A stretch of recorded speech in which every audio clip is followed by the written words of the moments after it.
I think it's going to be tough for us. Something we're going to analyse and look at the game from the weekend at Brentford. And I think the sad thing about it for Manchester United probably supporters right now is it's not really a shock result now.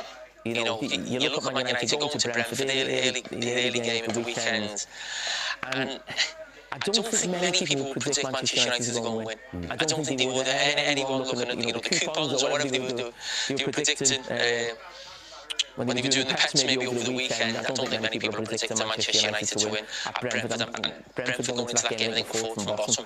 And probably that's the sad state of affairs where they find themselves. Where does the blame lie? Where's the issue? It's not the system. One week we call it Amorim, and now he's saying he doesn't even know which team is going to turn up and he's the manager. That's quite worrying if you're a United fan.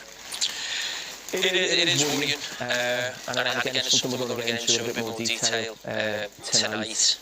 But, I mean, the system, you keep talking about the system, it doesn't suit the players that are there. I totally understand that, but the powers that be that employed the manager knew what system he played, and that's what gave him success. So if you've had success as a manager, that's what you're always going to go back to or fall back on when things aren't going well. So I can understand that he sticks with the system because that's his baby, that's his thing, that's what he does. So the people in charge at Manchester United pick the manager who doesn't sort of stand by or signify certainly going forward the traditions of that club going back, I don't know, 40, 50, 60, 70 years, because it's a team, it's a big pitch, fast wingers, and the system he plays just don't employ that at all. So it always felt a strange fit in terms of the system from the very start. Manchester United still have not managed to collect back-to-back victories under Ruben Amorim. Of the 17 ever-present Premier League teams since he was appointed, Manchester United rank 15th. They've picked up 1 point more than Tottenham, and they're level on points with the next worst West Ham United, who have got an extra game which comes tonight. Then come Wolves. The other point to make is that Wolves have changed their manager, West Ham have changed their manager, Tottenham have changed their manager as well, and then a big gap to Fulham and Everton. So that's the context of his performance as Manchester United manager. And then you look how he's compared with other Manchester United managers since Sir Alex Ferguson was in charge. And many of these haven't been considered successful, but look at the start that he's made.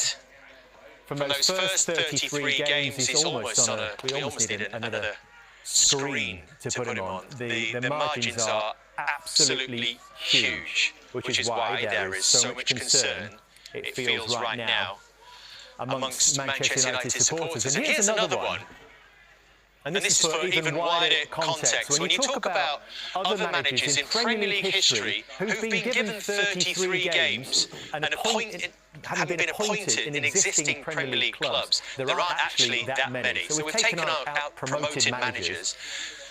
There aren't many who performed like this. And at the bottom of that list is Steve Keane with Blackburn, 29 points. Roberto Martinez with Wigan, I think this is relevant as well. The clubs they've been in charge of, Dave Merrington at Southampton, Egil Olsen, the Norwegian.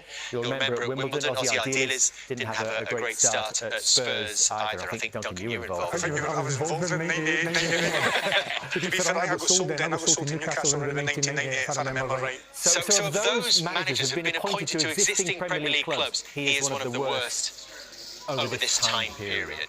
Yeah. Do you think that the club is particularly relevant here? Absolutely. I mean, you're talking Man United, one of the biggest clubs in the world. Let's be fair, he's a lucky boy still to be in a job. I think he's got a bit of credit on what he did last year, coming to Man United when they were struggling a wee bit. So he came last year, he didn't really want to come last season. So I think they gave him a wee bit of credit in the bank there. But look, for a team like Man United, did you see the stats? The stats are very well we see. So he's very lucky to stay in his job. But hopefully he gets another few games on, because I always want the managers to stay in their jobs and be successful. But that's not good enough, is it? Well, it's Sunderland next, and then it's the international break.